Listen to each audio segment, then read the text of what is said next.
अस्सलाम वालेकुम नाज़रीन, मैं समीम रहीम और आप देख रहे हैं हमारा यूट्यूब चैनल। आज 23 अक्टूबर है, हफ्ता सन 2021। जो प्रोटेस्ट है लाहौर से, जो रिसालत मार्च, वो उसकी ताज़ा तरीन आपको देंगे। क्या हुआ सारी रात, किस तरीके से मामलात हल करने की कोशिश की हुकूमत ने, उस पर भी बात करेंगे। जो 2-3 पुलिस वाले जो हैं, उनकी हलाकतों का मसला, जिनको अब जिनके बारे में ये था कि उन्हें मुजाहिरीन ने अपनी गाड़ी के नीचे दे के मारा, वो उनकी एक ऑडियो लीक हुई है, सब आप देख चुके हैं। उसमें भी आपको नज़र आता है कि वो मामला जो था वो डालने की कोशिश की गई मुजाहिरीन पर, ताकि उनको बदनाम किया जाए। अभी इस वक्त कहाँ पर है मार्च और किस तरफ जा रहा है, सूरत हाल क्या है, ये भी आपसे शेयर करेंगे। सबसे पहले मैं ताज़ा तरीन आपको दे देता हूँ मार्च की। वो ये है कि जब निकला मार्च, रात को दाता दरबार के सामने वो पहुंच गए थे, तो आज सुबह एक तो बिला इश्तियाल उनके ऊपर शेलिंग की गई, फायरिंग की गई, सामने डायरेक्ट फायर किए गए। सैयद सरवर हुसैन शाह साहब से मेरी बात हुई, जो मुजाहिरीन के रहनुमा हैं, टेलीफोन पर, और मैं पीछे खुद सुन रहा था आवाज़ें जो थी शेलिंग की और जो शोर शराबा था। 2 आदमी वहाँ पर उस वक्त उनकी जान गई।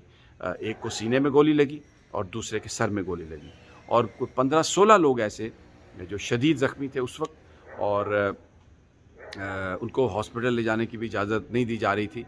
और उसमें यह था कि जो कईयों के पेट फटे हुए थे, अंतड़ियाँ तक बाहर निकली हुई थी। तो एक बड़ी अजीब वो सूरत हाल और कैफियत थी, और ये बिला इश्तियाल डायरेक्ट फायरिंग हुई।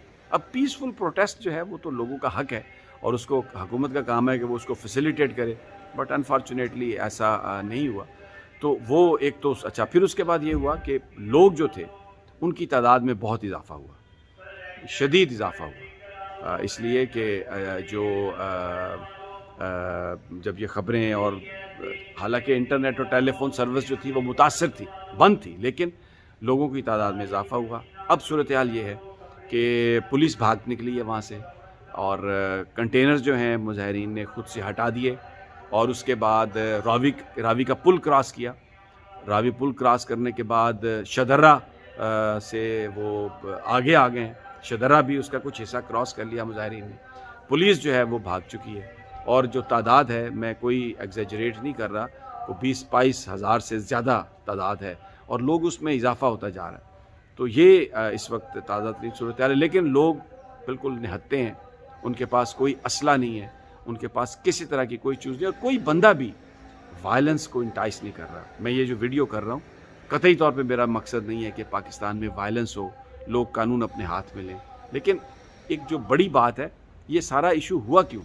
अगर हुकूमत वादा खिलाफ़ी ना करती, पार्लियामेंट में इस पर डिबेट करवा लेती, फ़ैसला भले कोई भी होता, वो तो मान चुके थे साद रिजवी साहब के, फ़ैसला जो भी होगा हम तस्लीम करेंगे, लेकिन हुकूमत बजाय इसके कि पार्लियामेंट में डिबेट कराती, उन्होंने उनको ही गिरफ़्तार कर लिया, और अपने टाइम लेने के बाद भी वादे से मुकर गई। फिर उसके बाद हाई कोर्ट के रिव्यू बोर्ड ने, सुप्रीम फेडरल रिव्यू बोर्ड ने, सब ने ये कहा कि साद रिजवी साहब की जो नज़रबंदी है, वो जो शवाहिद पंजाब हुकूमत दे रही है वो ठोस नहीं है, और ये गलत है, लेकिन फिर भी उनको रिहा नहीं किया। फिर अपील पे अपील, तमाम वो जो रियासत के पास इख्तियार है उसको इस्तेमाल करके, तो वो इनको नज़रबंद उन्होंने रखा हुआ, जिस पर लोगों का एहतजाज अभी भी पीसफुल एहतजाज था।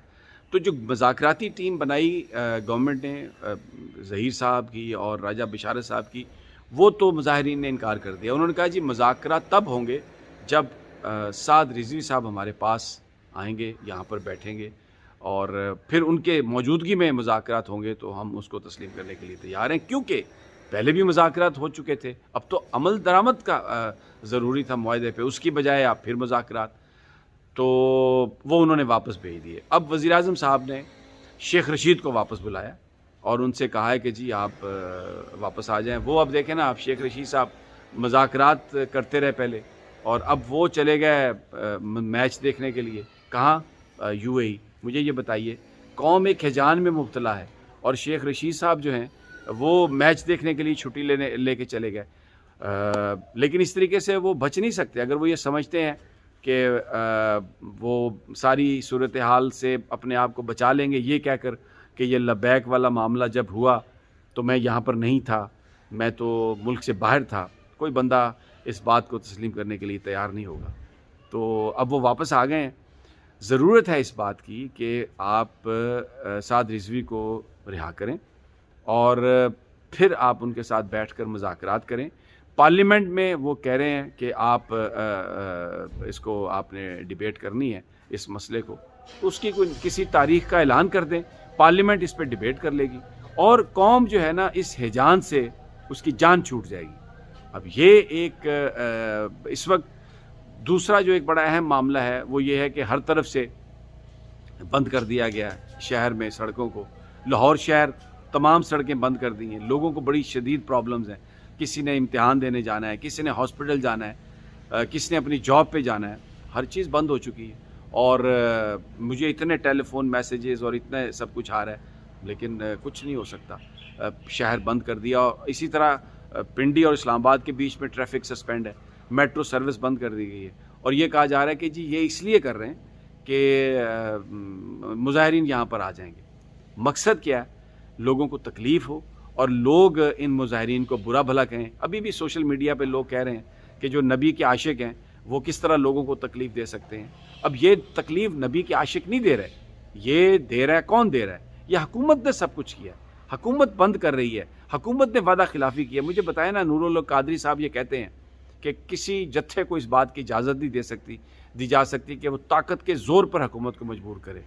बिल्कुल आप सही कह रहे हैं, जत्थे को ताकत होनी भी नहीं चाहिए। लेकिन जनाब, आपने खुद एक मुआहदा किया पहले सबसे, फिर आपने उसमें टाइम लिया, फिर एक और मुआहदा किया, पार्लियामेंट में आप पेश करेंगे, फिर एक प्राइवेट मेंबर से एक जो करारदाद आपने पेश करवाई, आपने कहा कि जनाब ये एक प्राइवेट मेंबर्स की करारदाद है, और फिर उसको भी आपने डाल दिया सर्द खाने में। तो ये जो अहद शिकनी है, जो वादा खिलाफ़ी है, ये तो किसने की? अगर आप ये वादा खिलाफ़ी ना करते तो आज ये सारा मामला नहीं होना चाहिए था। इसमें मैं कहूँगा जो मेन स्ट्रीम पॉलिटिकल पार्टीज़ हैं उनकी भी हिपोक्रेसी नज़र आ रही है। क्या हो रहा है इस वक्त लाहौर में? पूरा पाकिस्तान एक हिजान में है और वो कोई इस पर बात करने के लिए तैयार नहीं है।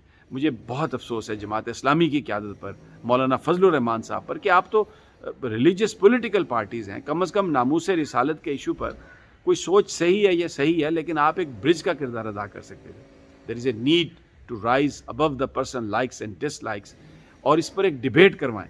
और ये कहना कि जी पाकिस्तान का इमेज ख़राब हो रहा है, पाकिस्तान का इमेज डिबेट कराने से ख़राब नहीं होगा। कौम अगर कंसेंसस के साथ कोई फ़ैसला करे तो उस पर पाकिस्तान का इमेज ख़राब नहीं होगा। पाकिस्तान का इमेज तब ख़राब होता है जब हम अपने मगरबी आकाओं को खुश करने के लिए अपने मफादात को पीछे फेंक देते हैं। और आपने बहुत खुशामद कर ली है, फिर भी IMF ने आपका अभी तक मुआहदा आपके साथ नहीं किया। FATF ने अभी तक आपको ग्रे लिस्ट में ही रखा है, आपको उन्होंने वाइट लिस्ट में नहीं किया।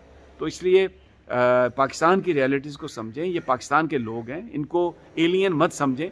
और ये कहना कि जी पुलिस वाले, बिलाशुबा हमारी वो फोर्स है और हम उसके लिए दुआगो हैं, लेकिन ये कहना कि पुलिस वाले तो शहीद हो गए हैं और वो जो दूसरे हैं जो या अल्लाह या रसूल वो जो है ना वो हलाक हो गए हैं, ये इस तरीके से आप कौम को तकसीम करने की कोशिश ना करें और पुलिस पर वो काम ना डालें जो वो करने की कैपेबल नहीं है।